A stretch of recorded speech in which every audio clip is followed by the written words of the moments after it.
ஓம் நம சிவாய நம என்று சனி பிரதேசம் இந்த 12 மாதம் பிரதேசம் வருகின்றது.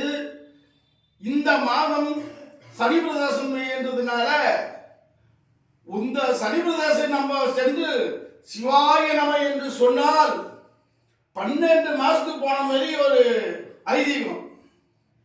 அது எதுக்குன்னா தேவரும் மூவரும் அத்தனை மகாவிஷ்ணு அத்தனை அடியார்களும் இன்று 12 மாசத்துக்கு ஒரு தடவை சனி பிரதேசம் வருகின்றது. மகா சனி பிரதோஷம். இது பேர் மகா சனி பிரதோஷம் என்பது ஏன்னா அந்த நீலகண்ட விஷத்தை ஒரு சூப்பரம் பார்க்கிற கதை சொல்ல அந்த விஷத்தை நீங்கிறாரு. அப்ப இந்த உலகத்தை காப்பாத்தினார் யாரு? சிவபெருமா உலகத்தை காப்பாத்தினாரு. அந்த நேரத்தில்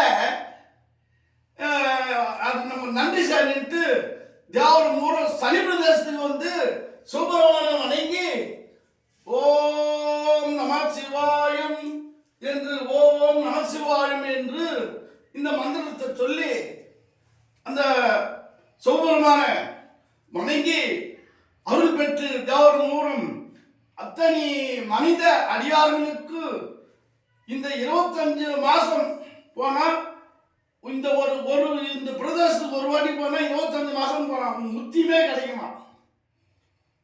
இன்னொரு ஐதீகம் பாருங்க, திருவண்ணாமலையில இந்த சனி பிரதேசத்துக்கு போனா கிரிவலம் வந்தால் இந்த மனித பிறவியே கிடையாது.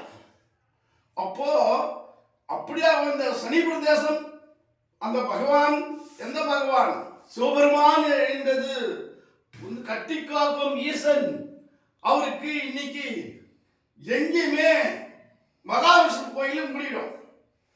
ஏன்னா மகாவிஷ்ணு சிவபெருமான் வராரு.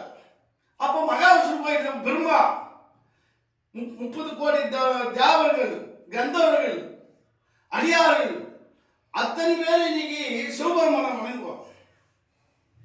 ஏன்னா அந்த திருவண்ணாமலையில ஒரு காலத்துல வெள்ளி மலையாக இருந்ததா, ஒரு காலத்துல கொழும்பு வெள்ளம் நெருப்பா இருந்ததா, சூடு திருவண்ணாமலை சூடு.